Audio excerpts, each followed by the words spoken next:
नमस्कार विद्यार्थी मित्रांनो आपल्या सर्वांचं या ठिकाणी स्वागत आहे। आपण आज बघणार आहोत भूगोलाची प्रश्न।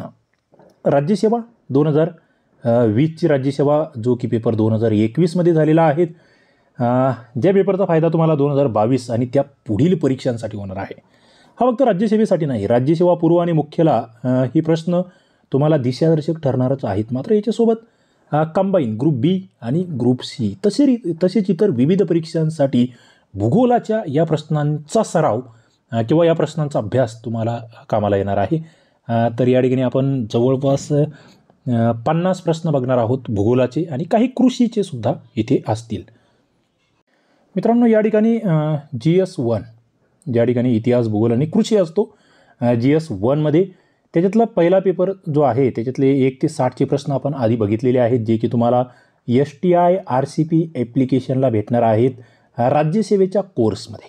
ओके, खाली डिस्क्रिप्शन बॉक्समध्ये लिंक आहे, तुम्ही ॲप्लिकेशन डाउनलोड करू शकतात, तिथे जाऊन डेमो लेक्चर बघून त्या कोर्सला जॉईन होऊ शकतात।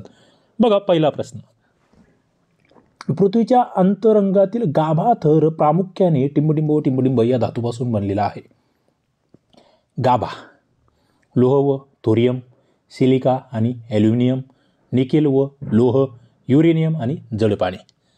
पहिला मुद्दा, दोन गोष्टी कट होतात, एक म्हणजे थोरियम कुठे नसतंच आम्हाला माहिती आहे, म्हणजे थोडाफार अभ्यास असेल तर, आणि जड पाणी याच्यात नसतं।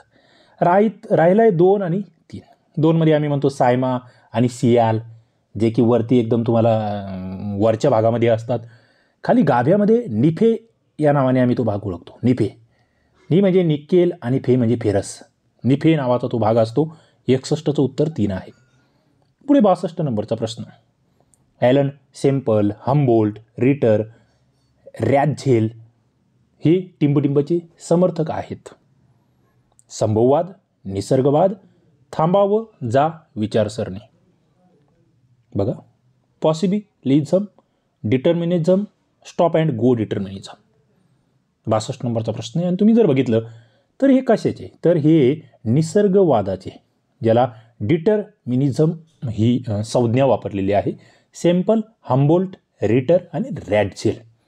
पुढे खालीलपैकी कोणता भू आकार नदीच्या झीज करण्याच्या कार्यामुळे निर्माण होतो? बघा, भू आकाराची निर्मिती, नदीचं झीज करण्याचं कार्य, बारखान, सरोवर, रांजणखळगे आणि वरील सर्व। इथे जर व्यवस्थित बघितलं तर बारखान हे तर वाळूमुळे तयार होणारा म्हणजे वाळवंटातील भूरूप आहे। सरोवर हे इथे झीज नाही होती सरोवरामध्ये, लक्षात घ्या। राहिला प्रश्न रांजणखळगे, ते कोकणी नदीपात्र अहमदनगरमधलं ते तुम्ही बघत असाल, किंवा गोदावरीमधले काही ठिकाणं, रांजणखळगे। ओके, त्याला बघा पोथोलेज असा शब्द त्याला वापरलेला आहे। पुढे अप्सरा, अंबिका, चंदेरी, क्रांती गोल्ड या महाराष्ट्रातील टिंबटिंब पिकाच्या जाती आहेत। भूगोल आणि कृषी पीक जे म्हणतो आपण त्या अंतर्गत हा प्रश्न आहे। क्रॉप सिस्टीमवरचा हा प्रश्न आहे। इथे जर बघितलं तर भाताच्या या जाती आहेत, अप्सरा, अंबिका, चंदेरी, क्रांती गोल्ड। पुढे आपण जातोय, खालीलपैकी कोणता किनाऱ्याचा प्रकार कोकणामध्ये आढळतो? कोकणामध्ये कोणता किनारा? रिया, फियॉर्ड, डाल्मेशियन, वरीलपैकी कोणतेही नाही। इथे जर तुम्ही बघितलं तर तुमच्या लक्षात येईल की रियास हा कोकणाचा किनारा म्हटलं की रिया प्रकारची किनारपट्टी असं आम्ही त्याला म्हणतो। Type of coast is found in Konkan. Coast म्हणतो आपण त्याला, कोस्ट सॉरी। कोणते विधान बरोबर आहे? बघा, खालीलपैकी कोणते विधान बरोबर आहे? विधानं तुम्हाला वाचायची। इथे जर बघितलं, पहिलं विधान आहे की औष्णिक वीज निर्मितीसाठी दगडी कोळसा, खनिज तेल, लाकूड, नैसर्गिक वायू यांचा इंधन म्हणून वापर आहे। आणि दुसरं, महाराष्ट्रामध्ये दगडी कोळशाचा सर्वाधिक वापर औष्णिक वीज निर्मितीसाठी केला जातो।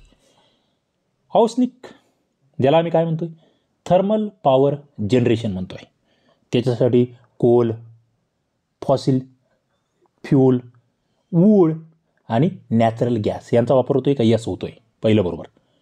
आणि दगडी कोळशाचा सर्वाधिक वापर औष्णिक, yes, use maximum coal for the generation of thermal power.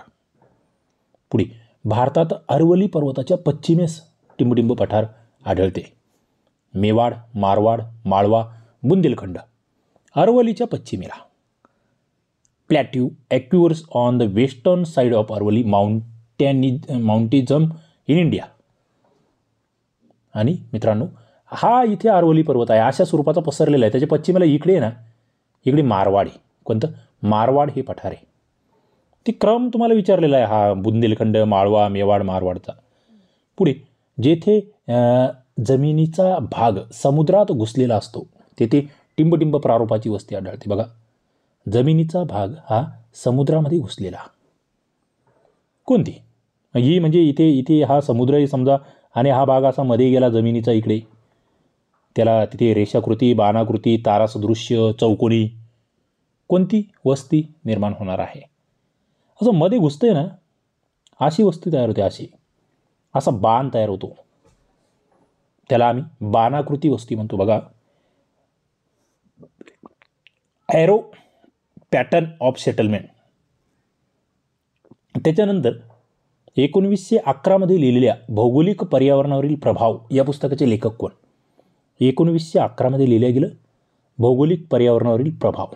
Who is the writer of book influence of geographical environment written in 1911? 69 नंबरचा प्रश्न आहे.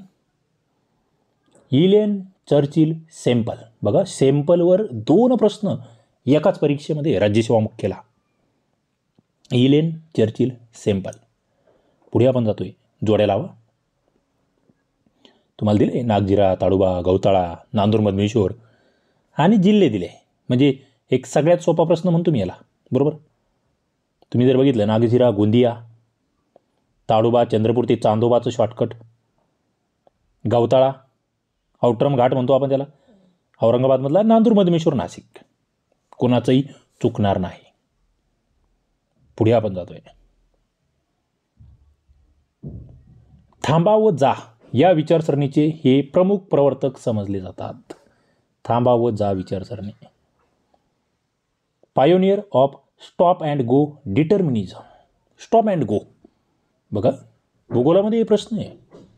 71 नंबरचा प्रश्न आहे. इथे जर बघितलं तुम्ही तर तुमच्या लक्षात येईल की यस, ग्रिफिथ टेलर हे आहेत ते. थांबा आणि जा. Griffith teller. टेलरकडे लक्ष द्या. पुढे म्हणजे टेलर म्हटले बाबा की त्याला माप द्या, थांबा माप देण्यासाठी, नंतर जा, असं काहीतरी तुम्हाला शॉर्टकट लक्षात ठेवा. पुढे प्रश्न आला तर चुकायला नको. टिंबटिंब हा अखिल भारतीय इलेक्ट्रॉनिक व्यापारी पोर्टल आहे ज्याद्वारे देशातील सध्याचे APMC बाजार शेतीमाल विषयक एकजिन्सी बाजारपेठ निर्मितीसाठी महत्त्वाचे. बघा, एकजिन्सी बाजारपेठ निर्मितीसाठीचं इलेक्ट्रॉनिक व्यापारी पोर्टल कशाला म्हणतोय आम्ही? E NABARD, e NAM, e Kisan, e market. Electronic trading portal चर्चेत आहे, चर्चा आहे. ई नामची चर्चा आहे. काय?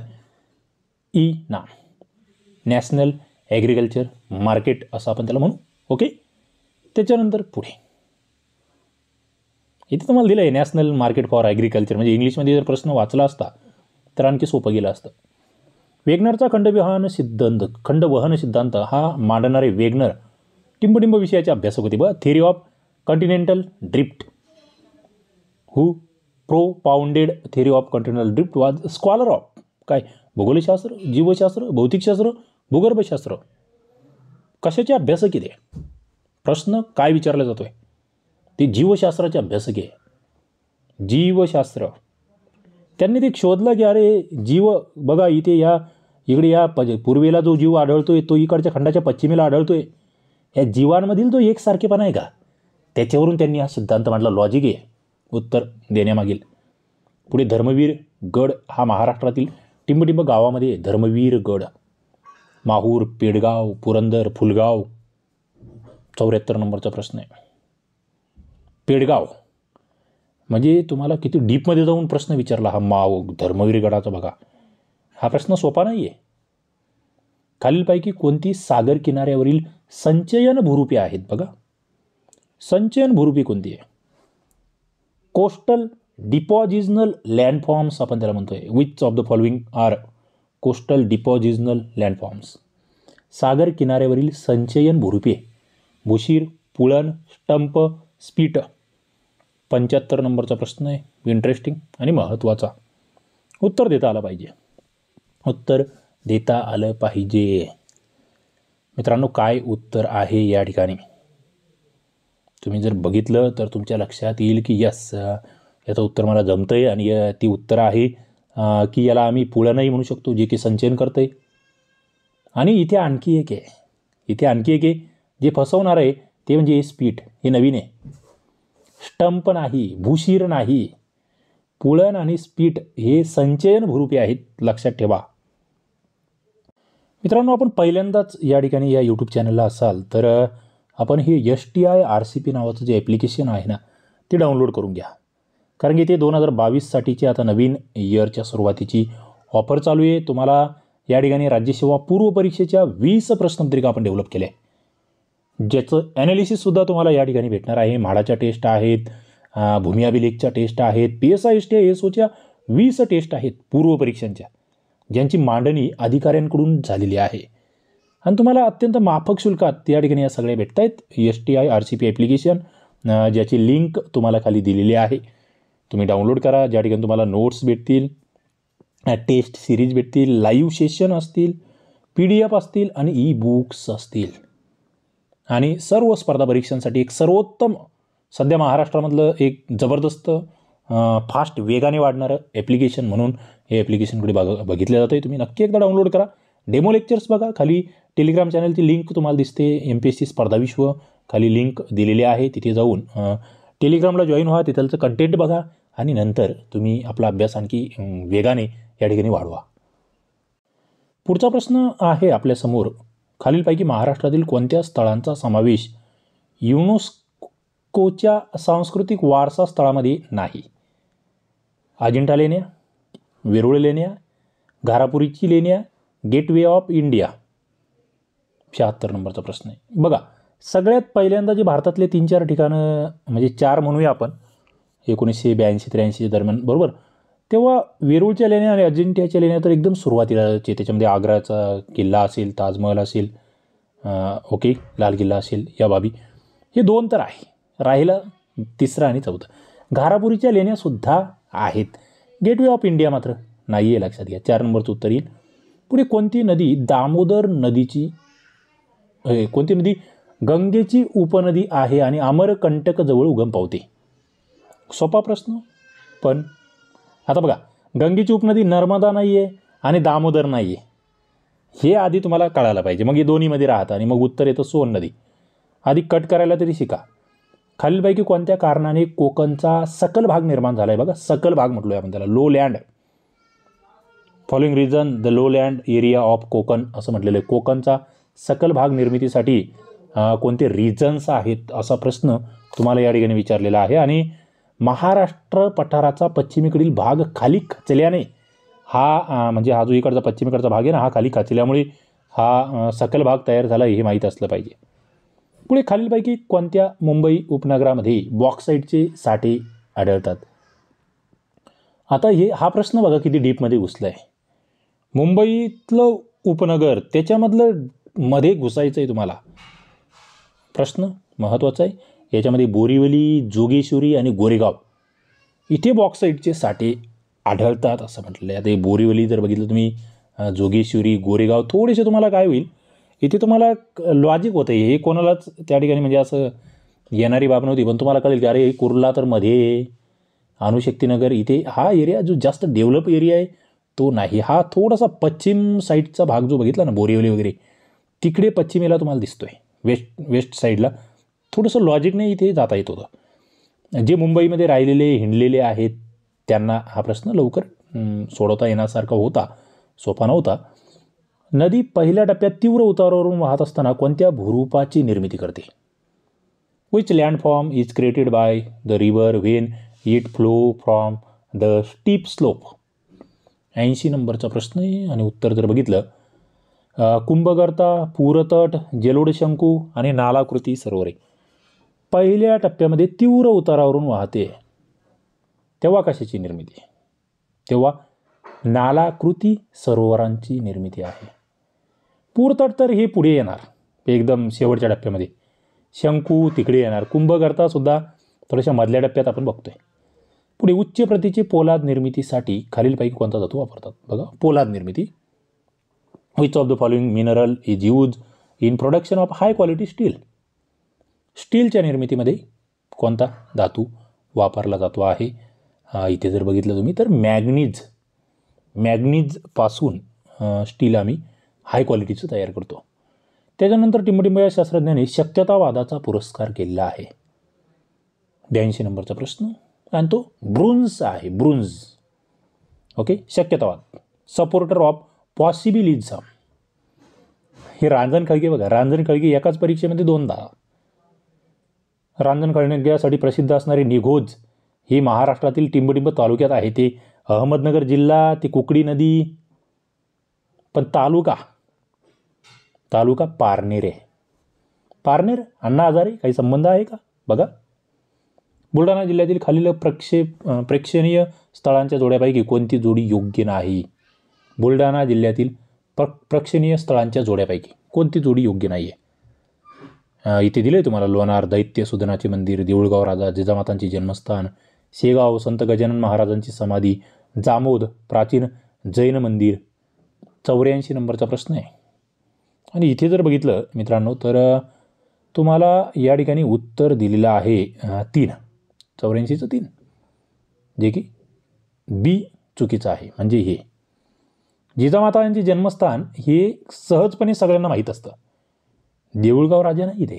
कोणते मला कमेंट बॉक्समध्ये सांगा, ज्यांचा अभ्यास आहे त्यांच्या लक्षात येईल. लोणारला दैत्य सुदनाचे मंदिर आहे, शेगावला संत गजानन महाराजांची समाधी आहे, जामोदला प्राचीन जैन मंदिर आहे. आता इथे तुम्ही कोणत्या पद्धतीने जाऊ शकत होते आणखी की चला शेगावला गजानन महाराजांची समाधी आहे, म्हणजे तुम्हाला फिक्स माहीत होती बरोबर सी तर नाही आहेत, म्हणजे 4 तर तुमचा कट झाला. आणि तुम्हाला पुढे हे कळत होतं की अरे देऊळगाव राजा या ठिकाणी जिजामाता यांचं जन्मस्थान नाही आहे, म्हणजे तुम्ही बीवर जाणार होते, म्हणजे 1 नंबरही कट झाला. राहिलं होतं 2 की 3. मग तिथून तुम्हाला जायचं होतं बाबा हे लोणारचं. आता हे थोडंसं अवघड वाटू शकतं, पण तुम्ही 2मध्ये 1 तुम्हाला क्लिक करायचं होतं. पुढे भारतातील द्वीपकल्पाविषयी योग्य उत्तर निवडा. द्वीपकल्पाबद्दल. भारतीय द्वीपकल्प अंटार्क्टिका खंडाला चिकटून होते, नंतर त्याचे वायव्येकडे वहन झाले. भारतीय द्वीपकल्प शीत कटिबंधाकडून उष्ण कटिबंधाकडे वाहत गेले. भारतीय द्वीपकल्पावर हिमनद्यांच्या खननाचे अवशेष आढळून येतात. 85 नंबरचा प्रश्न आहे. इथे जर बघितलं तुम्ही तुम्हाला बरोबर काय हे विचारलेलं आहे. इथे तुम्हाला फक्त बी नंबरचं चुकीचं आहे. म्हणजे अंटार्क्टिकाला चिकटून होते बरोबर आहे, त्याचे वायव्येकडे वहन झाले हे चुकतं. भारतीय द्वीपकल्प शीत कटिबंधाकडून उष्ण कटिबंधाकडे वाहत गेले, यस बरोबर आहे. त्या द्वीपकल्पावर हिमनद्यांच्या खननाचे अवशेष आढळून येतात, यस बरोबर आहे. ACD. 85चं उत्तर 3 आहे. ओके. पुढे आपण बघतोय या दगडी कोळशामध्ये कार्बनचे प्रमाण सर्वाधिक आढळते. बघा 86 नंबरचा प्रश्न आहे. कार्बन सर्वाधिक. ते MB लिपी नावाचं शॉर्टकट मी तुम्हाला सांगितलं आहे, हे पाठच करून ठेवा, लिहून घ्या नवीन मित्र. MB लिपी. आणि यास तुम्हाला हा व्हिडिओ आवडत असेल, फायदा होत असेल तर नक्की लाईक करा, एक लाईक, आणि आपल्या 5-10 मित्रांना शेअर करा, आपल्या ग्रुपला लेक्चर शेअर करा. MB लिपी अँथ्रासाइट, ब्युटिमिनस, लिग्नाइट आणि पीठ हा उतरता क्रम आहे. ओके. पुढे सियाल आणि सायमा या 2 थरांच्या दरम्यान असलेला थर, ती विलगता कोणती आहे? लेअर म्हणतो आपण त्याला. सियाल आणि सायमा दरम्यानची लेअर, विलगतावर प्रश्न आहे, लक्षात ठेवण्याची गरज आहे. आणि ती आहे कॉनरॅड विलगता. मग मोहो विलगता, गुटेनबर्ग विलगता, त्याबद्दलही आम्हाला माहिती असावी. पुढे महाराष्ट्रातील खनिज तेल क्षेत्र मुंबई हाय कुठे? मुंबई हाय कुठे? सोपा प्रश्न. मुंबईच्या पश्चिमेला, मुंबईच्या पूर्वेला असणार आहे का? नाही. उत्तर विशेष नाही ना हो, समुद्रामध्ये आहे ना, अरबी समुद्रात. सगळ्यात सोपा. पुढे पश्चिम घाटातील स्थलांतरित शेतीला काय म्हणतो आम्ही? वालरे, खिल, झुमिंग की कुमरी? पश्चिम घाटातील स्थलांतरित शेती, तिला आम्ही कुमरी म्हणतो. ही झुमिंग आहे ना, ती ईशान्य भारतामध्ये, लक्षात घ्या. आमच्याकडे कुमरी म्हणतो आम्ही तिला. पुढे तरुण, उज्ज्वल, सागर आणि मयूर या महाराष्ट्रातील कशाच्या जाती आहे? थोडंसं कृषी, भूगोल, कृषी. तरुण, उज्ज्वल, सागर, मयूर कशाच्या जाती आहेत? इथे जर बघितलं तुम्ही तर त्या वांग्याच्या जाती आहेत, लक्षात ठेवा. 90चं 2. पुढे खालीलपैकी कोणता कालखंड भारतीय लोकसंख्या वाढीचा स्थिर वाढीचा कालखंड म्हणून ओळखला जातो? लोकसंख्या वाढीचा स्थिर वाढीचा कालखंड आपण ज्याला म्हणतो आहे तो कोणता आहे? 91 नंबरचा प्रश्न आहे मित्रांनो. इथे लक्षात घ्या 1901 ते 21 याच्यामध्ये तुम्हाला माहिती आहे 11 ते 21 हे महाविभाजनाचं दशक आम्ही म्हणतो, म्हणजे इथे लोकसंख्या वाढली नाही जास्त. स्थिर म्हणून आम्ही तो 1921 ते 51 आहे. पुढे 51 ते 81 तर याला विस्फोट म्हणतो आम्ही, सर्वात जास्त वाढला. इकडे पुन्हा आमचा वेग कमी होतोय 81 ते 2011मध्ये. 2 नंबरचं उत्तर इथे. पुढे भारताचे खालीलपैकी कोणते कार्बनमुक्त राज्य आहे? Which of the following is India's first carbon free state? पहिले कार्बनमुक्त राज्य. 92 नंबरचा प्रश्न. उत्तर हिमाचल प्रदेश. पहिलं ते हरित राज्य म्हटलं ना, हे सेंद्रिय राज्य, तर ते आम्ही सिक्कीमला म्हणतो. 2001 प्रमाणे किती टक्के लोक महाराष्ट्र राज्यामध्ये इतर राज्यातून स्थलांतरित झाले होते? बघा, स्थलांतरावर या ठिकाणी प्रश्न आहे, टक्केवारीवर प्रश्न आहे, मग ते कोणत्या राज्यातून किती झाले असाही थोडासा पुढे गेल्यावर प्रश्न आहे. 3.34% लोक आहेत जे की इतर राज्यातून स्थलांतरित झालेले आहेत महाराष्ट्रामध्ये. पुढे आहे 2011ची जनगणना. महाराष्ट्र राज्याचा सर्वाधिक नागरीकरणाच्या बाबतीत भारतात कितवा क्रमांक? ऑब्जेक्टिव्ह आहे, सर्वाधिक नागरीकरण कोणत्या राज्यात झालं? भारताचं नागरीकरण किती आहे? ओके, महाराष्ट्राचं नागरीकरण किती आहे? जवळपास 45% एवढं आपल्याला इथे जवळपास म्हणतोय मी, आपल्याला तो आकडा भेटतो. इथे 94चं उत्तर तुम्हाला होतं की तिसरा. मग सर्वाधिक नागरीकरणाचं राज्य. त्याच्यानंतर 2011 प्रमाणे खालील जिल्ह्यांचा एकूण लोकसंख्येसंदर्भात उतरता क्रम लावा. लोकसंख्या तुम्हाला एकदम चांगला करावा लागतो, कोणती परीक्षा असू द्या, कंबाईन ग्रुप बी सी, राज्यसेवा, पूर्व, मुख्य, सगळ्या ठिकाणी. आणि अजून 2023च्या परीक्षा होईपर्यंत तरी तुम्हाला हेच आकडे करावे लागणार आहेत 2011चे, कारण तोपर्यंत 21ची जनगणना अजून तिची आकडे बाहेर येता वेळ लागेल. 95 नंबरचा प्रश्न आहे, जिल्ह्यांचा उतरता क्रम तुम्हाला लावायचा आहे आणि इथे लॉजिकने जावं लागेल. इथे जर तुम्ही बघितलं तर तुमच्या लक्षात येईल की काय लॉजिकला असू शकतं. मग याच्यात जर बघितलं तुम्हाला सगळ्यात कमी लोकसंख्या कोणती दिसते हो याच्यात, तर तुम्हाला कळेल की अरे लहान जिल्हा तर जालना आहे, पण इथे सगळ्यात मोठा जिल्हा कोणता आहे? नगर आहे. बघा इथे या जिल्ह्यांमध्ये सगळ्यात मोठा नगर आहे, सगळ्यात लहान जालना आहे, म्हणजे सी 1 नंबरला आला पाहिजे, 1 शेवटी आला पाहिजे. उत्तर डायरेक्ट निघतं इथे, डायरेक्ट, जास्त डोकंच लावायचं काम नाही. म्हणजे अहमदनगर 1 नंबर, थोडंसं तुम्ही क्रॉस जर व्हेरिफिकेशन केलं तर. त्याच्यानंतर जळगाव 2 नंबर, बघा सी. त्याच्यानंतर नांदेड 3 नंबर, त्याच्यानंतर सातारा 4 नंबर, लातूर 5 नंबर आणि जालना 6 नंबर. सरळ उत्तर येत होतं, दिसायला जरी अवघड असला प्रश्न सोपा होता. पुढे आम्लयुक्त पर्जन्य म्हणजे काय? Okay, acid rain. याच्यामध्ये काय असतं? खाली ऑप्शन आहे तुमच्यासमोर. 80% कार्बन, 20% सल्फर डायऑक्साईड, 60 किंवा 70% सल्फर डायऑक्साईड, 40 किंवा 30% नायट्रोजन ऑक्साईड, 80% नायट्रोजन ऑक्साईड आणि 20% ऑक्सिजन समाविष्ट. पुढे 90% ऑक्सिजन आणि 10% हिलियम समाविष्ट. 96 नंबरचा प्रश्न आहे. बघा इथे जर बघितलं तुम्ही तर 60 किंवा 70% सल्फर डायऑक्साईड, 40 किंवा 30% नायट्रोजन ऑक्साईड. ओके, या ठिकाणी तुम्हाला हे लक्षात ठेवायचे. सल्फर डायऑक्साईड किती टक्के? एक 65च्या आसपास आणि नायट्रोजन डायऑक्साईड 45च्या आसपास, असं मी सरासरी काढतोय. लक्षात ठेवा, सल्फर डायऑक्साईड आणि नायट्रोजन, पण सल्फर डायऑक्साईडचं प्रमाण जास्त आहे.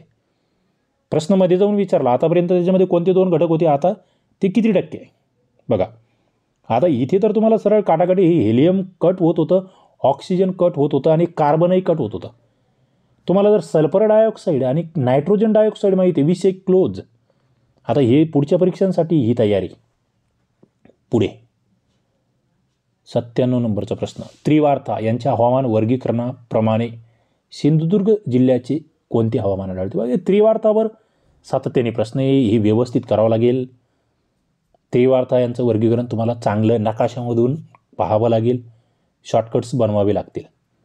AM सिंधुदुर्ग जिल्ह्याचं हवामान AM प्रकारचं. पुढे वातावरणाच्या कोरड्या हवेमध्ये प्रमुख निऑन वायूचे प्रमाण किती टक्के असते? बघा निऑन वायू याचं प्रमाण वातावरणाच्या कोरड्या हवेमध्ये किती असतं? इथे जर बघितलं तुम्ही तर तुमच्यासमोर खाली विविध ऑप्शन्स होते आणि ते निश्चितपणे हा प्रश्न होता, अवघड होता. 0.0018. आता बघा ज्याचा अभ्यास आहे त्यांच्यासाठी सगळं सोपं आहे, पण एक जनरल मध्यम दर्जाचा अभ्यास असणाऱ्यांसाठी मी त्या ठिकाणी काही विधानं करतो की अवघड सोपे मध्यम. क्वेटो प्रोटोकॉल, चर्चा चर्चा चर्चा. रामसर करार, बरंच आपण बघतो की चर्चा होती त्याच्यावर, पाणतळ स्थळं वगैरे त्यावर. पर्यावरण तर तुम्हाला माहितीच आहे. इथे तुम्हाला काय विचारलेलं आहे की मानवनिर्मित हवामानातील बदल निर्देशित करणे हे प्रोटोकॉलचे ध्येय आहे की काय बदल होत आहेत. दुसरं, 1992मध्ये संयुक्त राष्ट्रसंघाने हवामानातील बदलावर तयार केलेल्या रचनेचा विस्तार या प्रोटोकॉलने केला. त्याच्यानंतर 97मध्ये प्रोटोकॉलवर सह्या झाल्या, म्हणजे हा करार कधी झाला. ओके, त्या बाबी. आणि इथे ABC तिन्हीही बरोबर. पुढे जातोय आम्ही, जोड्या जुळवा. बघा, कोपेनचं हवामानाचं वर्गीकरण, त्रिवार्थाचं वर्गीकरण परफेक्टली प्रश्न आहे, 100% प्रश्न आहे. इथे जर तुम्ही बघितलं तर तुमच्या लक्षात येईल की अरे विषुववृत्तीय आर्द्र, विषुववृत्तीय आर्द्र आणि कोरडे, विषुववृत्तीय मोसमी, भूमध्यसागरी, पाठच करून ठेवायचं. विषुववृत्त आर्द्र म्हटलं की एफ, हे एफ आर्द्रसाठी एफ आर्द्र. त्याच्यानंतर उष्ण कटिबंधीय आर्द्र आणि कोरडे म्हटलं की AW, कोरडे AW. त्याच्यानंतर विषुववृत्तीय मोसमी म्हटलं की AM, मोसमी हवामान AM. आणि भूमध्य सागरीय म्हटलं की CSA. ओके, भूमध्य सागरी. ते सुतांबू नावाचं शॉर्टकट आम्ही तयार केलं आहे ना, ते सूचं इथे कुठेतरी वाटतं काहीतरी आहे बाबा, ते सुएझ कालवा वगैरे आपण जे म्हणतो, भूमध्य आणि तांबड्या समुद्रामधला. 2 नंबरचं उत्तर इथे येत होतं. पुढे मी जातोय, 101 नंबरचा प्रश्न आहे. तंतुमय मेघ हे भूपृष्ठापासून 2000 मीटरच्या खाली निर्माण होतात. तंतुमय मेघ. स्तरमेघ हे जास्त उंचीवरील मेघ आहेत. कोकणातील पर्जन्य हे आरोह प्रकारचे आहे. आणि खाली बरोबर नाही. तुम्हाला विचारलं, तुम्हाला ऑप्शन दिसत आहेत, वाचा, विचार करा, उत्तर देण्याचा प्रयत्न करा. 100 नंबरचा प्रश्न आपल्या समोर आहे, 101 नंबरचा. इथे जर बघितलं तुम्ही तर तुम्हाला लक्षात येतं की 1 बरोबर नाही आणि 2 बरोबर नाही. 101 नंबरचा प्रश्न, सॉरी, C बरोबर आहे, B बरोबर नाही. बघा काय आहे. तंतुमय मेघ भूपृष्ठापासून किती मीटरच्या खाली निर्माण होतात. चुकतंय. मेघ जे ना, मेघ हे क्रमिक पुस्तकात दिलं आहे. तुम्ही जर क्रमिकचे भूगोलाचे पुस्तक 5वी 10वीचे बघितले असेल ना, तुम्हाला ढगाचे वर्गीकरण दिले. स्तरमेघ हे जास्त उंचीवरील मेघ आहे, चुकतं. कोकणातील पर्जन्य मात्र आरोह प्रकारचे आहे. लक्षात ठेवा, कोकणातलं म्हणतोय मी. आरोह पर्जन्य, ते प्रतिरोध वेगळा, इथे आरोह आहे. फक्त C बरोबर होतं, म्हणजे इथे A आणि B बरोबर नव्हतं. पुढे जातोय, साधारण लोपदर काय असतो. लोपदर, लॅप्स रेट म्हणतो आपण त्याला. साधारण इथे कितीने कमी होतं त्या ठिकाणी तापमान म्हणूया आपण ते. 102 नंबरचा प्रश्न आहे आणि ते तापमान तुम्हाला फॅरनहाईटमध्ये दिलं आहे. उत्तर जर बघितलं तर तुमच्या या ठिकाणी लक्षात येईल,